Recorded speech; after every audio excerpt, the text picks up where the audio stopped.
Hi there, this is Ajay, and in this video, we are going to understand the various data types of Python.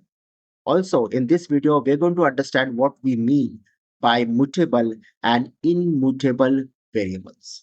Okay, so let's begin. So, what are the data types in Python? Every programming language has its own data type, and basically, it's about handling the data. So, data type of Python. Okay. Data types in Python, what all we have. So obviously, we are going to have every programming language is going to have the number data type, right? The number data type. And when we say number, so numbers can be further, it can be integer number, right? An integer number, it can be a floating number. Floating number means it's a decimal number with a point, right? Like 2.5, 3.5. That is what it means when we say floating. Then it also has one complex number.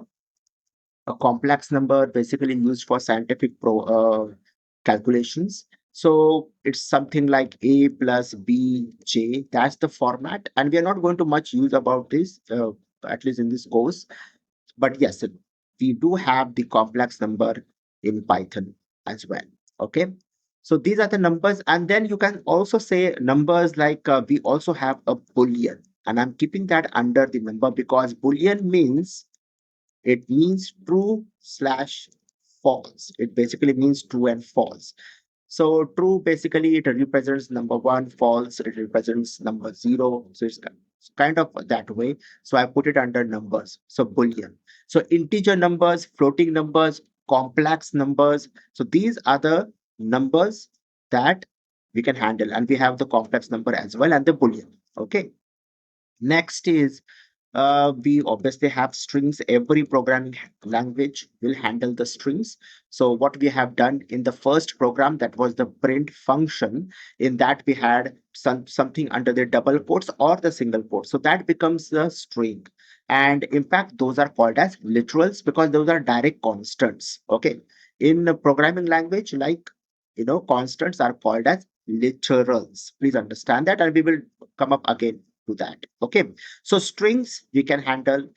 Then what all we have is we have list, which is a collection of data that we can do, and it's very, very strong data type that Python has, and it's very flexible as well. And then we have is the dictionary.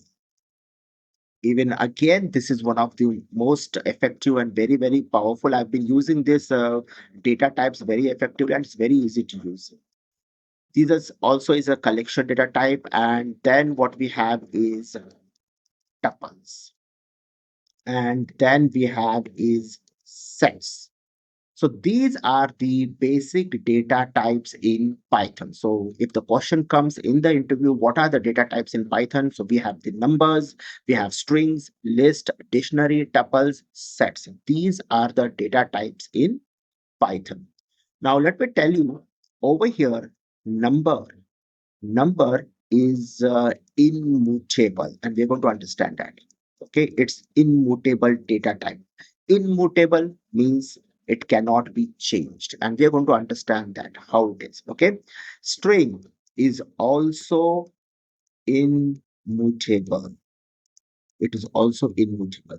List is mutable. Please understand that. Okay. Dictionary is also mutable. Tuple is immutable. Okay. Immutable. Sets is basically immutable, but normally we call it as it is unchangeable. Okay. Call it as unchangeable. So we cannot change.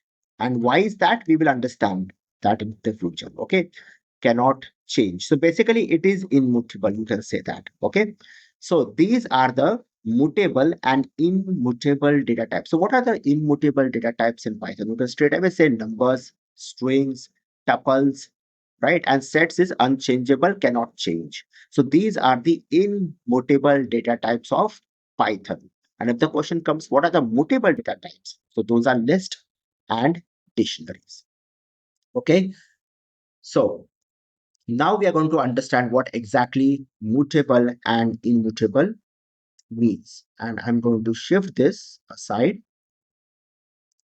And now we are going to understand what exactly is mutable and immutable. So mutable and that is immutable. Okay. Now, mutable means the value can change, and immutable means the value cannot change. So this can change, this, okay, cannot change. Now, as I told you that numbers are immutable. So what does that mean? So, you know, let us take an example in C language. In C language, we have to declare a variable like int a, right? So a becomes a integer variable. I'm talking about the C language or even Java, right? So a becomes an integer variable. And if you can remember my very first video or the second video I guess. So in that, I told you that there is no declaration in Python because Python is a dynamic programming language. We have dynamic typing in Python. So there is no declaration directly. We define a variable. So directly we use a is equal to 2 if this would have been Python, right? There is no need for the declaration. And now this is C, so a is equal to 2, right? So what happens internally? Where does this all this program and the variables they get stored? If you're a coder and if you're a programmer, so one thing that you should remember, everything that is stored is in the temporary storage unit. And that we call it as what?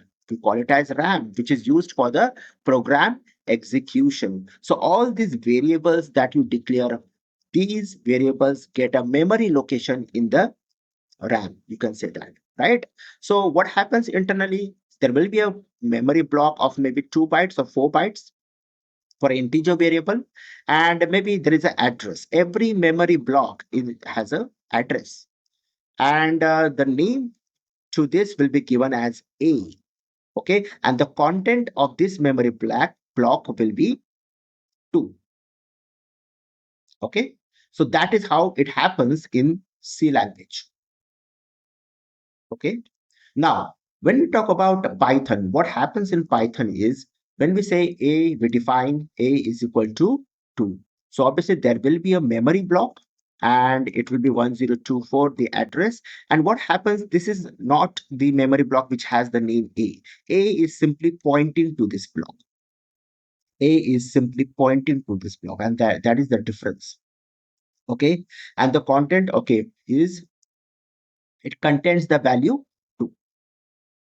Okay, now, suppose if I use a variable b in C, so there is a variable that is a and there is a variable b, and even that has a value 2. So what happens? Another memory block will be assigned, maybe 2048 is the address of that memory block, and it contains the value 2, and the name of the block is b. Over here, what happens in Python is, suppose there is a variable b, and I'm going to take a value that is 5 at this point. Okay, so obviously one new memory block will be assigned. The content will be, it will contain the value 5, and 2048 is its memory address, and b is simply pointing towards it. So obviously you can say that, we can change the value of this variable, and so it gets very confusing. So what happens over here is, since a and b over here has the same value, still it has two different memory blocks, right? It has two different memory blocks. But over here there are different values, so obviously there will be different memory blocks. What if I do something like this? B is equal to 2. So over here it was 2, that is the value of a. Over here, the value of p was 5, and again I gave it 2. So change, right? But nothing is changing over here. What will happen over here? This, whatever the value it will have, it will remain as it is, unless there is nothing pointing to this location. Okay. And this value that is 2, it will also remain as it is. And what will happen with this statement over here is, p will now it will not point to 5. It will point to this memory block, that is 1024. And this is how the values are not changing over here. Okay, suppose over here in C, I give A is equal to 5. A is equal to 5 over here. So what happens inside this memory block, the 2 goes and 5 comes. And this is how it basically works. Okay, it will be 5 over here. So the value is changing over here. Okay, that memory block value is changing over here, that value is not changing. So B will simply point to that memory block where A is pointing, and this is a smart memory management of Python. Now if you really want to check this whether numbers can change or not, okay, so what happens is in Python we have a function, and the name of the function is id function. Id. And what happens with this id function is, let me just shift it over here a bit. What happens is this id function basically prints the memory location. Okay, so if I say something like this, p print and id of a. So what it is going to do? It is going to print a number, around 10-digit number.